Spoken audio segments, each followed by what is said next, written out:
sure that people can enjoy, consume, and engage. And somebody mentioned funnels earlier, so I'm so glad that I don't have to take time to explain that. The last guideline is to understand your funnels. How are people finding you? How do they find your content? How do they find your church? I want to say that word of mouth is still a funnel.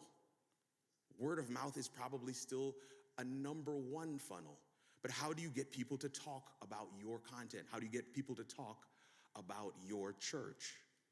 How do you get people to share a personal invitation or promos or snippets or quotes? How do you get people to enjoy, consume, and engage in a way that allows you to follow up on them and ensure that you're moving them through the cycle, that process? Understanding your funnels, it helps you to amplify where they're finding you. Helps you to amplify where they're finding you. Here is the formula. Purpose is what the P stands for. Value is what the V stands for. CTA is the call to action. Purpose, what is the content for? Does it fit your niche? Value, what question are you answering? Call to action, what do you want them to do? CTA, do you want them to sign up for a newsletter? Do you want them to take a course? Do you want people in your challenge? Without taking the opportunity to engage the level and ask them to do something. The introduction of his book, Called to Create, Jordan Rayner shares this, and I quote, "God was the first entrepreneur. He brought something out of chaos. He created for the good of others. Before the Bible tells us that God is loving, holy, or merciful, we learn that God is creative. We are made in the image of the first entrepreneur. Thus, when we follow his call to create content, businesses, nonprofits, art, music, books, and other products, we are not just doing something good for the world, we are doing something godlike."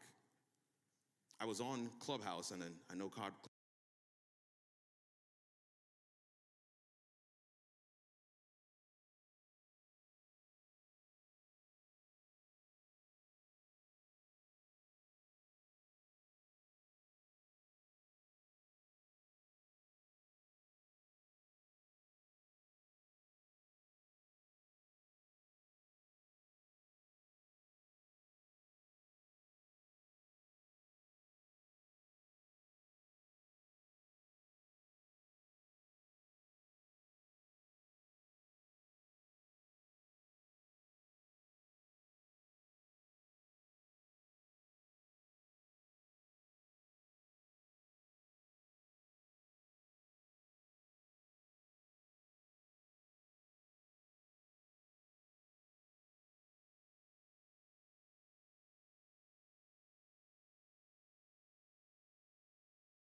Clubhouse is defunct now, it's gone. But I was on Clubhouse with a bunch of creators, and these were YouTubers trying to figure out what they can do for their members. Now, let me pause to say that YouTubers have members that sign up, and every creator, every YouTuber gets to decide what that monthly amount is that the members. Sound familiar? YouTubers have members.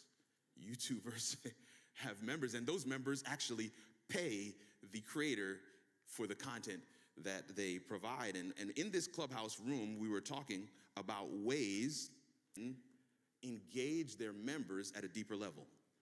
And my good friend Luria Petrucci shared, because there were some really great ideas in the room, but she said, I want us to keep in mind that some of our members are signing up as a response to the content we've already created.